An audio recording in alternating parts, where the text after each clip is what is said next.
And it's really a thrill to be here. I feel like it's my first time to Tennessee. That's super exciting for me. It's a big excitement for me to do that. And also, as I've been speaking with folks here that I've met just since coming in yesterday, saying that it's really exciting to be in places where I feel like I am absolutely in the learning stage of what you're all up to. And so I think that I had a lot of discussions with everyone here before I decided to come, just about like, wow, like I feel like I don't know much about quant bio, and I feel like I have so much to learn, and so I don't know if I really fit in with this community, but that makes it really exciting for me, because I feel like in getting ready for this, I've learned so much talking with colleagues about quant bio skills and quant bio in our classes, and I feel like I'm really taking a huge learning stance to be with you all here today. So I appreciate all of your expertise that you're sharing with me. And I'll introduce myself just a tad more in a moment, but I never want to go too long without really having you engage a little bit with one another, because I think that the most important people in the room are the people sitting around you, and I'm just here to try to maybe guide some of those discussions in certain directions, so that's kind of my goal today. And so to start us off, I have a challenge statement for us to think about. You may have worked on challenge statements before.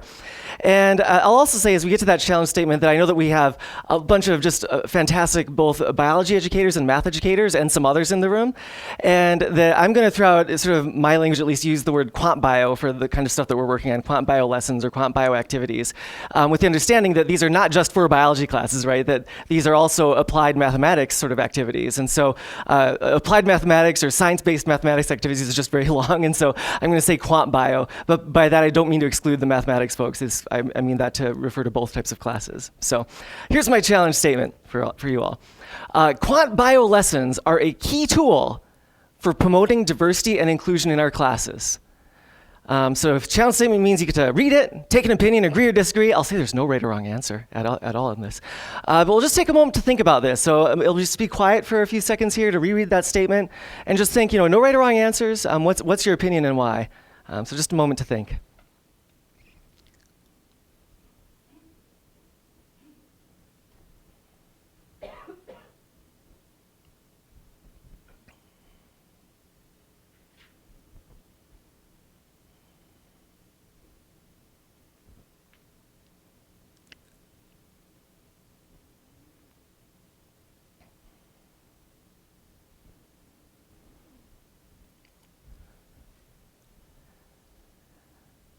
All right, so I hope you had a chance to think there a bit, and I really do mean there's no right or wrong answer. I think that you should feel free to vociferously disagree or agree or whichever way. So take a moment just to turn to one of those fabulous colleagues nearby and chat with them about what opinion did you take, and what were the reasons. Should get very, very noisy as you do that. I got only the briefest of moments to walk around a bit and eavesdrop, and oh my gosh, I heard so many really creative and fantastic ideas. And this is the place where I literally very easily could have walked out of the room for another hour and come back at the end of the hour, and you've been like, wow, what a great discussion that was. Where'd that guy go? And so just proving once again that I'm the least important person here. So you'd have had a fabulous, productive, and really engaging conversation for the next hour if I just left right then. And so I apologize for interrupting that, because I think that could have actually been a really wonderful use of our time. But I just put that there. I put that challenge statement up there because I think that it gets to my goal after this hour that we spend together, that I want to convince you that what you are working on is a key tool for systemic institutional change around equity and inclusion. I'm going to make a very, very strong statement about that. And so it's my job over the next hour to try to convince you of that. And I think I have some data, I think I have some anecdotal experience and other things that will hopefully support that. So that's where we're going. Keep that in mind, hold me to it. Come back, and if I don't convince you of that, challenge me on it, right? But I really want to make that case that the work you're doing is really critical in so many ways, and in many ways that that some folks, outside of the room may not even anticipate. So with that said, just a little bit about me. I feel like it's only fair that I say something about myself, but I am at Foothill College. That's some pictures of my campus.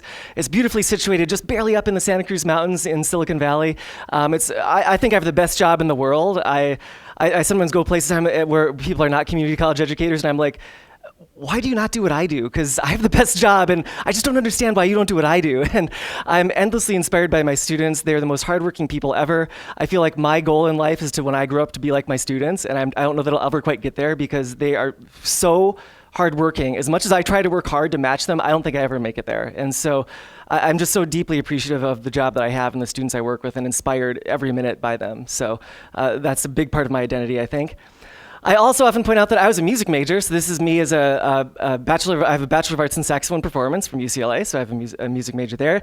That certainly gives me a certain perspective on science and my pathway to science that is, in some ways, a bit non-traditional, but that's one perspective I bring. I'm also originally from the Midwest, so not too far from here, but I'm still a Cubs fan. I'm from the Chicago area, so I always put that up there as a big part of my identity, and much of my family is still there. Probably the main thing that is part of my identity that I bring with me everywhere is the identity as a dad. And so I have a 9-year-old and a 4-year-old, 9.5 and a 4.5 and year-old. And anytime I'm not there, I'm thinking about what they're doing and if they've completely forgotten about me or like what's happening with them. So that's always on my mind and impacting me. And then finally, just in terms of sort of my scientific background, I was/am a marine biologist and mostly studied marine ecology and evolution of fishes. And I worked on the speciation of this particular fish, the diamond turbot, which lives in the Pacific Ocean, and many other things, working on everything from algae to snails to all kinds of different stuff. So that's sort of my background there.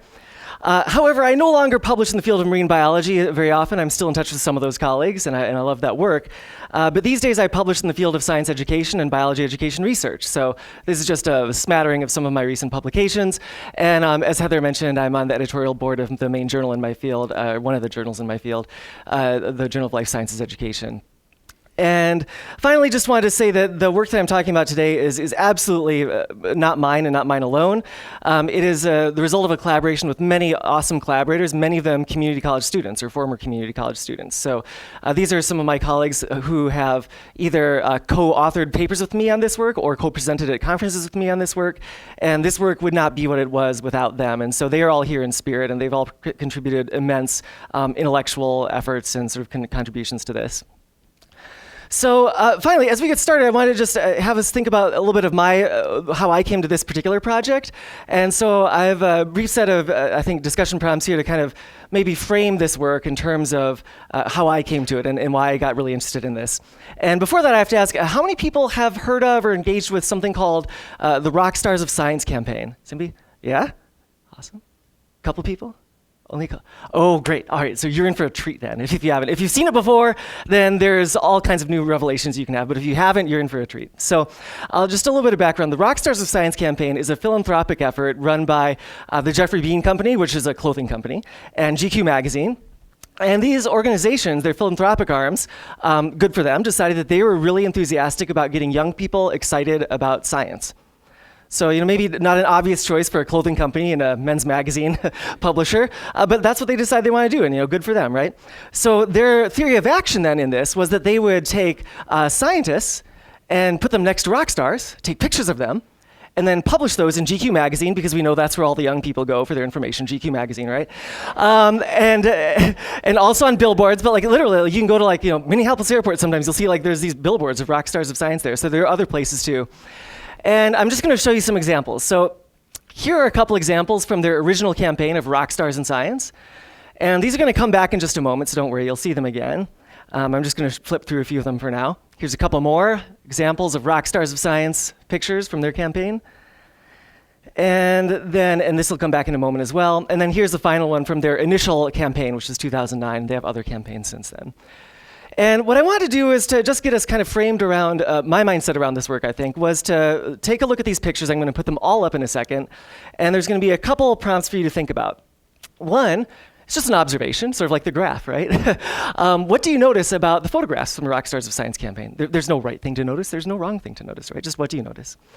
And then thinking about their goal with these, what messages might these images send to young people? And again, no right or wrong answers, right? I've used these images in hundreds, literally, of groups of individuals, and there's always different things that come out, so there's no right or wrong thing. But what do you notice, and what messages might these send? So I'm going to put all those pictures back up now, and again, we'll just take a moment, 30 seconds or so, it'll be quiet, you can just kind of think to yourself here.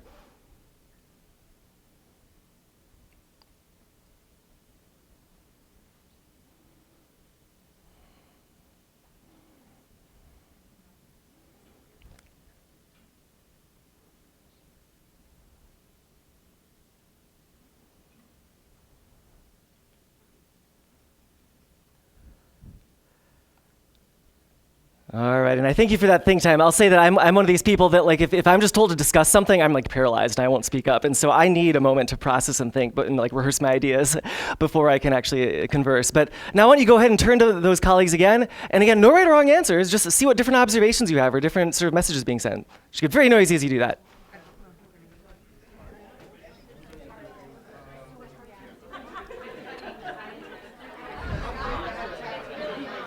All right, and once again, I think I'll bring us together. Thanks for working with your colleagues. Another time where I very easily could have left the room and it would have been great discussion to continue. In this case, I don't always do a lot of sort of group shares in my classroom for various reasons, but I'd just love to hear a few ideas. So maybe I'll get 4 hands to start. So if you could raise your hand, I'll wait till I get 4, and then we'll kind of go around and just get a few ideas. And again, no right or wrong ideas, right? Oh, well, that was very fast. See, I should have asked for more. In my class, I might have to wait for a few seconds for that to happen. So let's show me your hands again, those folks. And I think I saw your hand too, Amy, right? So I'm going to try to keep track here. So I've got 1, 2, 3, 4, 5, I think total, right? Something like that. So I'll try to make my way around to all those 5. That sounds great. And so maybe I'll kind of loop around this way. So Greg, please share with your colleagues. My first thought was the rock star scientist. When I looked at the first glance, and I realized some of them were holding instruments. And talking with Adam, he said some of them are scientists who are holding the instruments and stuff. And I only recognized 2 or 3 people up there, and one of them I don't even know their name. I couldn't remember the name, but it stood out as very diverse. Yeah. I mean, that's across the women, people of color. I mean, it just looks like they all belong to that. Yeah, and so I think you bring up a good point that their theory of action is compromised a bit if you don't know who the rock stars and scientists are, and so maybe we can just clarify here. Does anybody know any of the rock stars up here? Yeah, just some names there. Joe Perry, right here. Sheryl Crow. Seal, over here. Will.i.am, up here. Josh Groban, yeah. So there's one rock star in each picture, yeah. So maybe that helps, but I totally agree. Even the individuals they chose, I'm not sure are that relevant to young people, right? This seems to be folks that maybe I might recognize, but not necessarily my students, yeah. Thank you. If they're trying to break down stereotypes of what it is to be a scientist, they fail. Well, elaborate. So it appears to you that so if you are able to figure out who's a scientist, then it appears to you that those individuals seem to be presenting as white men. Yeah, thank you. Old white men, thank you, thank you. I didn't catch that part. They appear to be older white men, yes. And then I was coming over here, and so you're gonna have to help me out. Who is my next person over here? So, was it? Oh, Jillian, yeah. Sorry, actually, I guess our comments have already been made. We also did not all know who the scientists were versus the rock stars, and we thought it was also interesting that there wasn't a lot to tell you that, like, had you not told me ahead of time that it was rock stars and scientists, I would not have actually known that there were scientists in the pictures. So I'm not sure, again, that it really gets at that idea, whatever it is that they're trying to convey, Right. that it's cool to be a scientist and to be whatever happens to me. Right. Because had I not known that, I would have been. Right. Yeah, not a lot of context for these pictures and might not get to their point. Absolutely. Yeah, thank you. Yes. I think the purpose of this slide was to promote science among women. Uh-huh. So in particular, you think that if this was to promote science or increase enthusiasm for science among women, that in your impression, this does not meet that goal. It does not. It does not meet it. Yeah. Yeah, or getting to the point that Amy was saying about the perceived ages and races of these individuals. Why not an attention to representation there as well? Yeah. So I've seen these at many airports. Yeah. And they do have a very small print telling you who people are Yeah. on them. And there is a very, very strong tilt towards biomedical science. So Yep. on the lower right there is Anthony Fauci, who was just castigated by the Trump administration for being honest about coronavirus, and I was told is now not allowed to say anything Yeah. unless it's vetted through the White House. Yeah, so it's true. And so it is more biomedical. This is Francis Collins, head of the NIH, and so these are all biomedical researchers in these pictures. Absolutely. Well, thank you. And again, I've heard like all sorts of observations made on these. Maybe I'll just bring out one other perspective, since, to my knowledge, we don't have students in the room. And so I will bring out one student perspective when we were working with these same images with student as well. But there are 11 scientists featured. That is just a fact. That they had 11 scientists. All 11 do appear to be men. All 11 do seem to be white. And for one perspective from a student saying, it kind of says that women and people of color are more likely to be rock stars than scientists, from an undergraduate woman of color. And so a case where really, I mean, honestly, a very well-intentioned campaign. My colleagues have actually talked to the people who run this campaign, and they're incredibly well-intentioned. They really, really want to increase enthusiasm for science. That is really their goal. So these are not, overtly terrible people, I think. But in spite of those good intentions, their work in many ways is actually potentially counteracting their goal. So really well-intentioned effort that just really did not necessarily do what they hoped it would do in this case. And so this just leads me to say that there's the messaging about the types of people that can do science, or really any field, not just science, can impact student interest, persistence, and success. That we are surrounded by messaging regarding who can do science. Even if you or your students have never seen rock stars of science before, they're certainly exposed to, on a daily basis, information and messaging about who does different kinds of things in the world, from just the world around them, from popular culture, from media, all kinds of places, right? And I think that the thing that really impressed me, that impressed this importance of this around me, was really referring to the literature, that there's an incredible depth of literature around stereotype threat and science identity and possible selves and other areas, suggesting that this message has broad impacts, not even just on interest, for example, in a field amongst different individuals, but actually on learning the material. And I think this is where my mind was really blown, and really, I really started to think about this really deeply, was that, like, if I care about biology, then I need to attend to these issues if I want my students to learn biology. Because you learn more biology in a situation where you feel like you and people like you belong there and are represented there. And that is told by everyone's lived experiences, but also by the actual research literature. So this brings me to a question that I had for myself, and I just want to throw it to you for a question for you as well, which is about this messaging in our courses. So I started to ask myself this question. I'm curious what you'd say. So what, if any, specific examples of individuals in your field do students typically encounter in your course? So in our cases, that may be biologists, maybe mathematicians, whatever your field might be. To what extent are they in your course? And what messages might those examples convey to students? So just again, a moment to think. It'll just be quiet for a bit.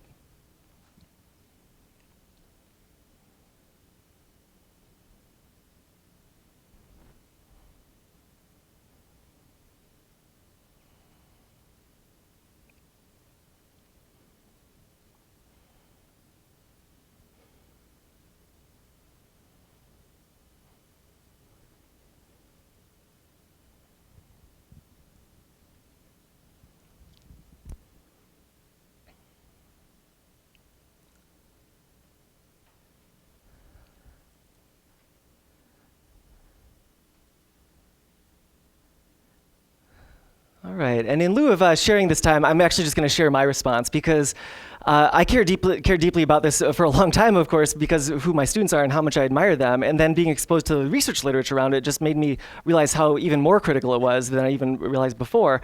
And so I started reflecting on these questions in my own class. And my answer to these questions was not at all.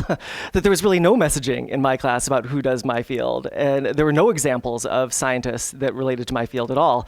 Except for maybe one, which was potentially me. And so I very clearly identify as a scientist with my students, and I feel like a science person, and I think that gets conveyed to my students. And so I was the real one explicit representation of who does science in my classroom. And frankly, that troubled me more, because everything that I was reading was saying that really, I may not be the best example to be that person. I may not be that different from rock stars of science, I think, for my students in many ways. And so here I was with my series of identities as a white cisgender man, heterosexual, non-first generation student, able-bodied individual, non-veteran, in front of a group of students, none of whom share those exact sets of identities, none. and that made me deeply concerned. It honestly, to this day, makes me wonder if I really should be a community college educator. And That's, for me, a very unsettled question. I can make a very strong argument that I should not be. And so it's something I think about very deeply all the time. Yet I have not run out of my classroom screaming yet. I'm still there. I still love my work. I still love my students. And so while I'm there, I realized that I wanted to have some way of changing that dynamic and changing the way that scientists were represented. And I want to say that this is where I think, and I want you to start thinking critically too, that quant bio curricula can address this. Because I'm going to make the case, in my case, that I decided to address this through curriculum. That I see curriculum as a really, really strong and powerful institutional structure in education. That curriculum drives what happens in our classroom, how it happens, how we structure the class. And so to the extent that we can address equity inclusion directly and seamlessly and authentically in the curriculum, we can drive some really important institutional change in our classrooms and across our fields about equity inclusion, because curriculum is such a powerful tool. And you all are at that interface of developing and working on curricula. And so this is a place where you have tremendous power, and tremendous power to work on lots of things, including equity inclusion. So how did I do this, and how might this translate to some of those stuff you're working on? Well, I'm going to talk about one method of challenging stereotypes through inclusive curricula. You will receive, in just a moment, one example of a Scientist Spotlight homework assignment. And so I'd like you to take some time to look through the assignment, engage with the materials. It'll be sort of like an assignment page, and then you'll see the assignment has links on it. And you're not going to click on links today, but I just printed out those links, so it's actually printed behind it, so you can flip back and see those things. And there's actually 2 different resources behind the assignment page. And I'd like you to just engage with it. You could engage with it like a student, sort of think about like if you were doing this as a student. But you can also have the other hat on as sort of a professor, right? And think a little bit about what does it appear students would be doing, and what do you think students might learn about as a result of this? So I'm going to pass some of these down your rows. I'll probably just go down the center here, and I'm not counting very well, so please let me know if I don't get quite the right number in each row, and I'll come around and fill that out. But please take one of these for yourself and pass along the others down to your colleagues. And I'll get a couple up here. Go to your colleague there. And I imagine we'll end up with some extras in some rows and not enough in other rows, so let me know how we're doing there. You all are so nice. You just worked it out. You worked out all the numbers. I love that. All right, so it'll probably actually be quiet for a moment because you're just going to do some reading, right? So pretend that you just got this assignment. You could pretend you're a student, right? And what's going to happen? So go ahead and engage with the materials. Feel free to answer the questions if you like. There's some questions on the first page, but whatever is best for your time, a couple of minutes here to experience these materials. Right, and so I'll say there are 2 different examples here. There's one on Brent Allman and one on Dr. Margaret Okomo-Adiambo. And you can see we actually have an automated form that kind of puts these together for us, since there's a typo in Dr. Okomo-Adiambo's one where it says Brent Allman there, so we're still working out our technical stuff. But what I want to do is give you a chance to share a little bit about each of them, so there should be somebody around you that has the other one that was not yours. And so just a couple minutes a person to kind of, you can even hold up your spotlight, kind of flip through it, show them what was there, and any impressions on kind of what you think students would be doing or learning about if they're doing this assignment. And I'll say that in preparation for this, I tried to choose a couple that I thought touched on quant bio skills. So you can tell me that they actually don't, because I'm new to this community. but I tried to choose a couple that arguably touch on quant bio skills. So please find somebody around you that has a different scientist spotlight than you, and just take a couple minutes per person to share what yours was and what's going on in it.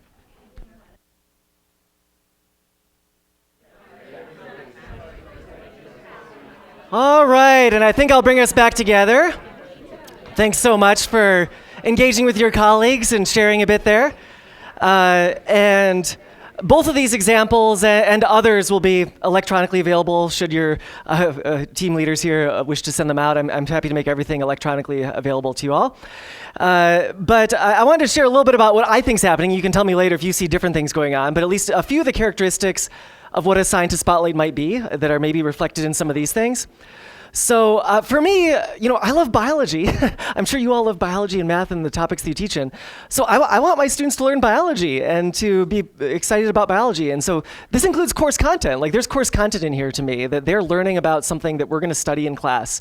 And that is then in place of a textbook reading or a homework assignment. It's preparing them to study something in class, maybe actually from one of these research articles that's referenced, that becomes the lecture, that we talk about that research article instead of that subsection of the textbook or something, right? So this is absolutely in the service of covering course content. This is not an extra thing I have to squeeze into my course. Quite to the contrary, it helps me cover that course content and check off things that I need to get through in my long list of anatomy and physiology that I'm teaching, which is my main field that I teach in.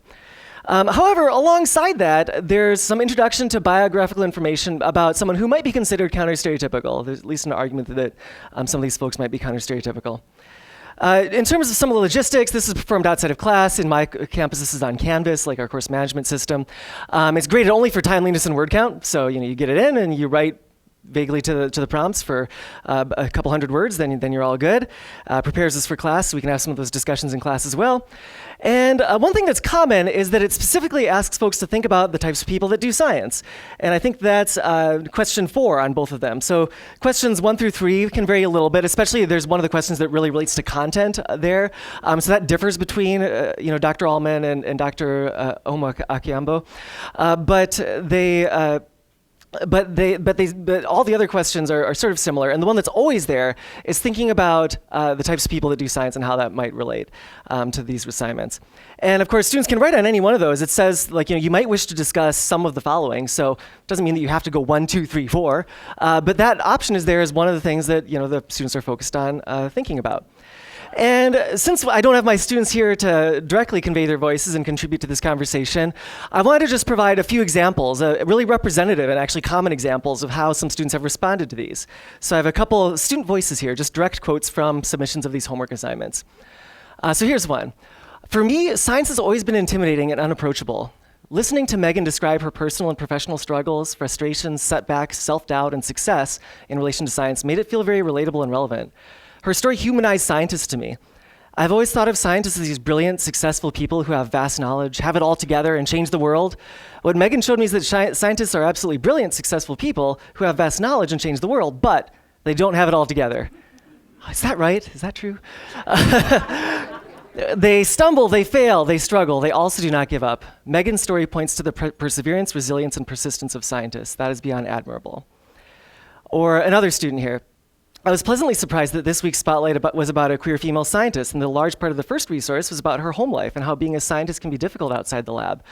I appreciate the addition to diversity in the scientists that we have now studied, and was happy for the chance to identify with this scientist. I have never learned about a queer female scientist in my studies, although I logically know they must exist. Or you just have to indulge me. I love my students. I always have to have student voices present. Wow, the article on Dr. Lopez and how she got to where she is today is truly inspiring to myself. It reminds me so much of my grandparents and how many non-US citizens deal with so much stigma and profiling and doubt, but continue to keep their head down and charging forward to break barriers and make something out of themselves. Or one last one. I can definitely relate to this scientist's path to success. I have been told that only those affluent with the connections can make it in science. I was even advised by a school counselor that I would never get far in my life due to my need to work to support me and my mom. Though those words are discouraging, we need to cry it out, yell out loud, and get ourselves back together to keep on fighting. And these were the types of things that I was seeing in these responses, not here and there, but in my lecture of 70 or so students, like click, click, click, click, one after another, all of them like this. And it really made me, it really took me aback, because I thought that these scientists were very engaging. I didn't quite realize the level of effusiveness and the level of reflection and how impactful my students seemed to be by this. And so that really led to the work that I did with my colleagues that were referenced earlier to try to figure out what's going on with this. And so we did a variety of things to try to better understand really what the impacts of these interventions were. And I'll just briefly show you one result, and then we'll kind of move along, and you can start to think about this for your own context. But one of the things that we did was we had some essay prompts that we used. And so we asked them, based on what you know now, describe the types of people that do science, and if possible, refer to specific scientists and what they tell you about the types of people that do science. Back then, for this original paper, we analyzed basically first day of the course, beginning of course, and last day of the course, essays, from 338 students who completed weekly scientist spotlights, and 126 students in classes that were same instructor, same curriculum, same tests, same quizzes, same labs, all that kind of stuff. But they had just assignments that were exactly the same in terms of the content, but without the biographical information. Just pull out the biographical information. And we also surveyed students 6 months later after class because we saw some trends that we wanted to see if they were longitudinal. And so I wanted to show you just some examples of, you saw some sort of individual examples of student writing about this, but this is really more systematic data, right? And I'm going to show it to you in the form of word clouds. And so this is a word cloud here where the sizes of the words are bigger based on the prevalence of those terms or themes in the data that we collected. So this is from the first day of course. The size of these words reflect the prevalence of the themes on the first day of course essays. And then I don't have a lot of room on the slide, so this is actually 6 months later. So the end of course is skipped here. This is 6 months later, those same students, exact same students. And this was for students that actually did the scientist spotlights, in this case weekly scientist spotlights. And we also have data for the control students too. But maybe just a moment to kind of look at it. There's always a lot to look at word cloud. So just a moment to kind of look up there and see what you think, or see what kind of falls out to you in terms of what students are talking about in terms of who does science. So just be quiet for a moment.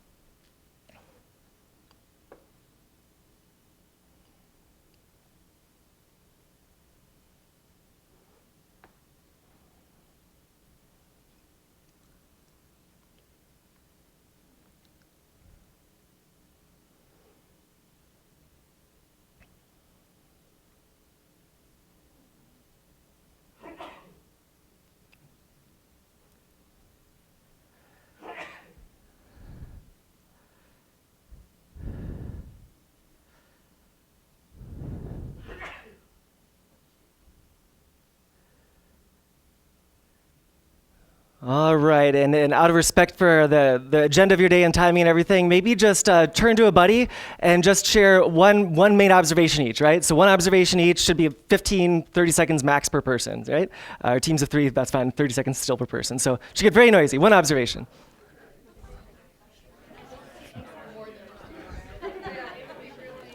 All right, I know that was very short, but thanks for at least sharing a brief idea with one another. I think that when we've discussed these in the past, we certainly see that these word clouds appear to be different, and I'll show you in a moment that we can actually quantify that and really do some analyses on that. But there's quite a lot of differences between these two. There's some perplexing things in both of them, but some intriguing differences as well. I always joke that, like, it seems that especially intelligent has gone away, so we've successfully convinced our students that scientists are not intelligent. So. Yes. Of course, I joke about that, but like if you look at these scientists, they're clearly brilliant, right? I mean, there's nothing to suggest that these folks are not really brilliant. And we saw like smart came up in one of the student quotes that we just read earlier. So I don't think that we're actually doing that. But my social science colleagues are actually highly encouraged by that because of the amount of baggage around that word intelligence, especially in our culture. And so there's a lot of sort of implications that intelligence is fixed, that intelligence is sort of innate, and that either you have it or you don't. And that whether you have it or you don't is not equally distributed amongst our society. And so all of those are false, right? All of those are incorrect ideas, misconceptions, but that is a common thing. And so seeing that idea of intelligence being so prominent, to see that become less prominent, many of my colleagues are really quite encouraged by that, actually. So as I said, we can quantify this, so we can refer to the literature and see what a common stereotype versus not a stereotype is. So these are actually the same data you just looked at in a way. Here's the beginning of class essays, the number of non-stereotypes or counter-stereotypes as a proportion of students' responses. Here's the end of the course, last day of course, and here's 6 months later. And so we see that there's this huge shift, obviously statistically detectable shift, that then is maintained actually 6 months after course, which in the life of a community college student is a lifetime. What can happen in 6 months in the life of a community college student? I mean, like for me, anything that sustains 6 months after a course is quite remarkable. I was pretty surprised by these data. So again, we can just kind of quantify what we saw. And then if you remember back to where we started, I was saying that, I think that all of us care deeply that our students feel a sense of belonging in our class and feel like they are included and that they're represented. And in addition to that, if we care about our content, that there's evidence that sense of belonging and that sense of safety in a classroom relates to learning our content. And so we were curious in our study too, since we had these two groups, and of course we could look at the control group for this, which just stays the same, so that's not very exciting data. But if we have these two groups, these control group and the scientist spotlight group, we could ask that question, well, do we see any evidence that the students doing this work are actually learning more biology? And my prediction was very strong. I was like, well, I mean, that's a lovely idea, but it's not going to happen. Because this is just a homework assignment. It's a small part of the course. It's not worth that many points. It's something that just kind of happens tangentially off to the side. We're clearly not going to see a signal there. And as is always the case in science, I'm wrong. And so here's looking at just course grade as one metric where we have the control students and the spotlight students, and we see that controlling for a variety of factors and trying to adjust, these are actually not raw means, these are adjusted means based on trying to to control for various differences between the course sections. But even controlling for all those things, which narrows this difference, we still get a very distinct difference in terms of what appears to be the way that these students are performing on exams, on lab tests, on lab reports, all these kinds of things, right? With the real one notable difference between these courses only being those scientist spotlights. Of course, there's lots of other differences that we try to control for, but again, same tests, same labs, same curriculum, same instructor, same times of the day of class, all this kind of stuff, right? And we still see this difference. And so that was really intriguing to me. And I still have lots of questions about this. I look at this graph and I'm like, really? Like, wow, like that's really striking to me. And but it's certainly not discouraging data. It's certainly something that seems encouraging. So I'll say that this article was published in an open access journal, so it's open to anyone. It's really nice right now because up until now, you can still just type into Google scientist spotlights, and the very first link is the article. So you don't actually even have to write down the title or anything. All you do is go into Google and type scientist spotlights and click on the first link, and that's the open access version of the article that you can see. There you can see we looked at lots of other stuff. There's other essay prompts that we looked at. There's lots of other student examples of quotes of what students wrote. So if you want to see some more engaging and interesting quotes, you can see those there, but that's certainly open to all of you and certainly something you're welcome to reference. And I wanted to tell you a little bit about kind of where this project has gone since 2016, since this article is published. It's been replicated in some other contexts, so these data have actually been replicated in some very different contexts to mine. So I teach at a really quite diverse community college. These results have now been replicated at places like University of Minnesota. Very different environment. So predominantly white institution, R1, large institution. They found the exact same trends, showing that even with a very different population of students, they still get these big shifts. They still see the benefit for all students, not just students like mine. So there's been some intriguing things going on there. That's some other people's work that's not even mine, led by Sohoya Kotner and Sissy Ballin and others. But then my colleagues and I have also sort of pushed this forward in various ways with what we're now calling the Scientist Spotlights Initiative. And this is where we're now engaging undergrads in service learning courses that I'm teaching right now. I have to go on Monday as my next meeting for this class, to create new Scientist Spotlights matching diverse content areas. Because, my goodness, should I be the one deciding who we feature in classes in terms of scientists? I'm the last person who should decide that, right?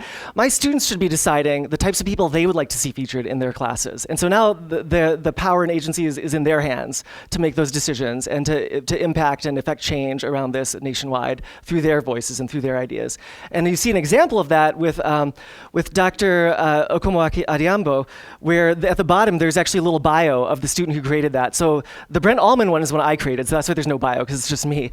But the other example that you have was created by a student, so at the bottom you actually see the student's bio where she explains why she chose that person, like why did she want to feature this individual. And so going forward, they're going to actually also have a little student bio, an author bio on them that says why that person was chosen. And frankly, I think those bios are as engaging and awesome as anything. They're great.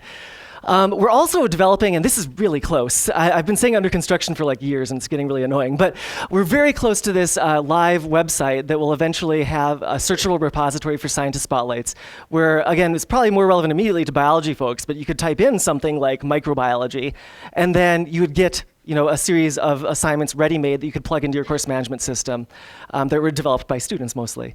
And so that's coming very soon. I actually have mock-ups of how it's going to look and the arrangement and everything. We're just going through the development process right now. And then, of course, we're going to continue developing and modifying these things and assessing them in a variety of contexts, including at other educational levels besides just university and college level. So I wanted to mostly, I guess, sort of begin to wrap up here. I'll say that I did put just an index card around, so there should be a stack of index cards at each of your tables if you could kind of pass those down. Because we'll have some time for some questions and stuff, but before we do that, it's really helpful for me to think a bit first when I'm going to engage or ask some questions or be skeptical and critical, as I hope you will be with me. But I was hoping just anonymously on those index cards, as we're kind of beginning to wrap up our time together, you could just write down, what is the most important idea you're taking away from our time together this morning? And that could be something based on a discussion you had that had nothing to do with what I was doing, right? Or it could be something that was part of my slides or part of the agenda. But whatever it is, just think for a moment. What's the most important thing you might take away? And then write that down for me. No name required. No, anonymously is fine. So just be quiet for a moment. And let me know if you need more index cards. Anybody else need one? You need a couple more here? Oh, there you go. Oh, just one. So just a moment to reflect.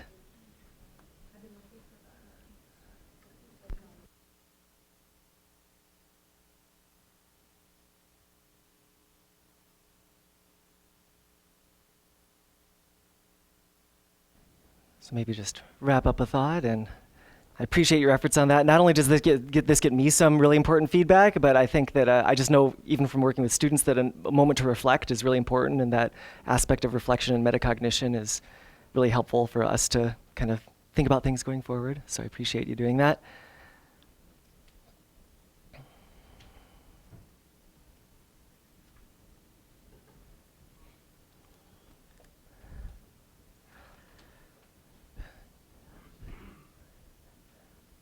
And I'll close by saying that my email address is on everything here, so you can always reach out to me. So it's actually it's in the footer of the document that I just handed out to you all. I also have business cards if you want here to contact me as well, and so I'm happy to share those with you. But you have my contact info through the worksheets you already have there. I'll also say that I now have colleagues who are doing chemist spotlights, who are not just biology, right? Who are doing psychologist spotlights. So I have psychology folks in those fields doing that. Social scientist spotlights, mathematician spotlights. There's a amazing book. I'm forgetting the title right now. Many people in this room might know it, but there's a amazing open access book that actually just has story after story after story of non-traditional paths to math and like struggles to overcome math. And I could find it from my mathematician colleagues, but it's just a fabulous resource and really poignant stories about people kind of grappling with math and their math identity, which are opportunities to feature individuals that have a maybe non-traditional pathway to understanding math. So this is not limited to biology by any means, and it's being used, I think, really beautifully in other contexts. So with that, I'll say thank you so much for spending your time with me this morning, and I can't wait to see how you change the world with inclusive quant bio lessons, hopefully. In many ways you can do that. So I'm happy to answer questions or during the break or whatever, but I just, again, it's just such a treat to be here and to learn from you all, so thank you so much.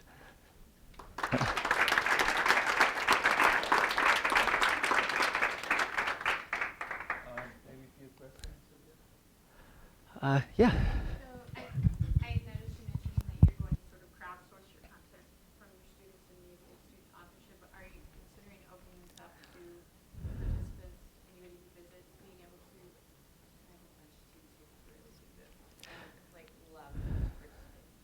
Yeah, absolutely. So the question was that we have these service learning courses now, both at Foothill College and then my partner, Kimberly Tanner at San Francisco State. She's the other PI on this grant. She also has a service learning course at San Francisco State where our students are developing these.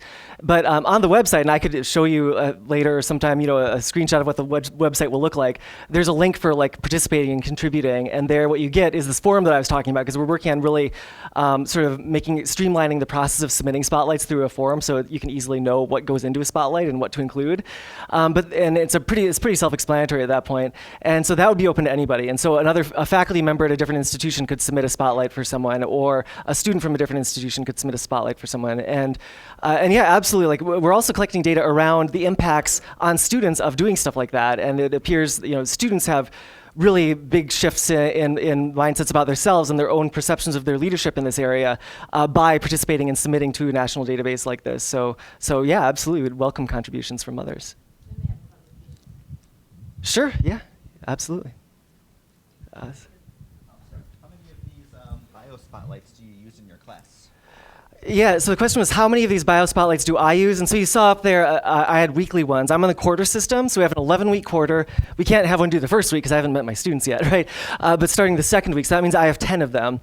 And that was because after I started getting responses like that, again, like click, click, click, over and over and over and over and over, all these responses being so poignant and so effusive, I went away that summer and I'm like, I don't feel like I have an excuse not to do this every week. Like, I feel like my students are telling me I need to do this every week. And so I actually decided, like, that's just what I'm going to do. And that's what the study was based on, was weekly ones. So for me, 10. I have very little evidence that it has to be 10, though. In fact, I have plenty of evidence from some other people's courses that many fewer is really quite impactful. And so I think that, I have colleagues who've done it like 3 times during a quarter, and maybe each of those 3 times they give a couple options for students. So like, it's just not one scientist they could choose at that point. And again, the data coming out of those classes looks really quite promising. So I don't think that weekly or all the time is at all necessary. I think obviously we'd want to do it enough so that there's some diversity in the individuals that we showcase, right? So if it's just one time, then you only can have one shot at different axes of diversity to showcase. But certainly it doesn't have to be weekly, yeah. So I'll just comment on a somewhat alternative lower energy approach, which I've used is, and this is particularly in a lower division math for the life sciences entry-level course, in which at the beginning of each session, I would throw up very quickly a paper, usually with a graph, that corresponds to something that's on the topic of that day, and throw up just pictures of the authors of that particular paper. And if you're using recent ones, then you're not going to see the classic, old fart male guys like me necessarily relative to what you'll see in the textbook. So. Yeah. So the comment was that one possible alternative is that that it could be featured as part of an in-class activity where there's a research finding or a graph or whatever it is by a particular scientist, and then that scientist is featured in terms of their picture or something about them. And I think that's fantastic. I think that's a great way to get ideas in. I think that based on this paper, actually, I'd really encourage after that there be some reflective piece about, like, what did this tell you? Like, what did you learn from this? Or, like, what did you take away in terms of the types of people that do science? Because I'll say one interesting thing about our control class was that it was essentially, again, the same class, but with the biographical info removed. So maybe you just look at the scientific info or the research paper info, and that was the only homework assignment. But in those classes, during class, there was some of that happening. So we actually document this in the paper. There were at least 4 times during that class where an individual was showcased in terms of their picture, talking about their important contributions, a counter-stereotypical individual. And I think 2 of those cases was actually watching a video by that person where they were talking about their background and how they came to science. And we detected, I mean, this is again just one study, but we detected absolutely no shift in their thinking about scientists after those. And so here's actually some of those data. So this is looking at, again, the number of raw stereotypes, percent of non-stereotypes per essay, so counter-stereotypes that people wrote about. And this is the class that you looked at. We went from about 18% to more than half of the comments were non-stereotypes. Here's the control class where we featured pictures and videos of individuals in class. We went from 13% non-stereotypes down to 9% non-stereotypes after class. So that was not a significant decrease, but it was no change. And so I think that this was a really intriguing finding to us, because we thought we'd see just a littler change, right? We thought we'd see like a big change here with the scientist spotlights, and just a littler change with our course where we were just featuring in class. And so again, well, I mean, I know I want to discourage people to feature pictures in class, but we at least have some systematic evidence that shows that in this context, that actually did not change people's minds. And so that was really intriguing to us. But I think this is just my guess, I think maybe it would help to if they were asked to reflect on that afterwards, right? So if a picture shows up and then we fly by and go straight back into mitosis, I'm not sure that there's ever really that processing time to change ideas. If a picture and a story shows up and then there's time to like chat about it and think about it and like, oh yeah, wow, that is pretty different and that does relate more to me or something, maybe we would get some of these shifts, right? I think that's what I appreciate the most, the narrative factor puts a story behind the face, so it's not just a skin color differential or Yeah. gender difference, or the narrative, the rich narrative that goes with that, the non-science portions of the narrative in particular. Right. It reminds them that these are human beings with human foibles, human stumbling blocks that they've overcome. Yeah. Rather than it just being about the work they did and where they went to school. It's so common for scientists to introduce themselves as where they went to school and the work they did. Yeah. Yeah, so the humanizing and yeah, certainly even in the ways we introduce ourselves to our class. I mean, I have a colleague, Sarah Brownell, who's studying like how instructors introduce themselves, not even just other scientists, but themselves, and how vulnerable we are about our identities. Because, I have identities that are not immediately apparent to me that are non-traditional identities, beyond even just the music major thing, right? And so, and like to what extent do I open up about that and be vulnerable and introduce that versus worry about like losing my status with students somehow, right? And so there's navigation there. But yeah, the humanization piece, absolutely, and like you say, not always just like based on race or nationality or sexual orientation or whatever, though all of those axes are super important. The thing is, what we know about identity is that you can't always predict what part of somebody's identity is resonating with them that day, right? And so, like, I have lots of evidence of, for example, undocumented Latino women who are relating really strongly to white men scientists that we feature, right, for various aspects of their background that actually mesh and connect. And so, we have to try not to make assumptions about which pieces of somebody's, what somebody's identities are, for one thing, because the way that somebody looks may not actually be the way that they identify, right? But then even beyond that, which of their identities are resonating with them? And so the piece of just humanizing scientists at all is really critical. And then attending to some level of diversity within that humanization so that we do have multiple axes on which students can react and interact. So anyway, I just think that there's endless opportunity with what you're doing to not only be trailblazers in quant bio, in mathematics and bio classes, but to actually be trailblazers in changing the systems and institutions around equity and inclusion through this exact work you're doing. So I'll be so intrigued to hear how that resonates with you and how that does or does not become reflected in the types of lessons and curricula that you all develop. But I'm deeply admiring the work you're doing, and I think it's really important. So I'm just super excited to be here. So thanks again.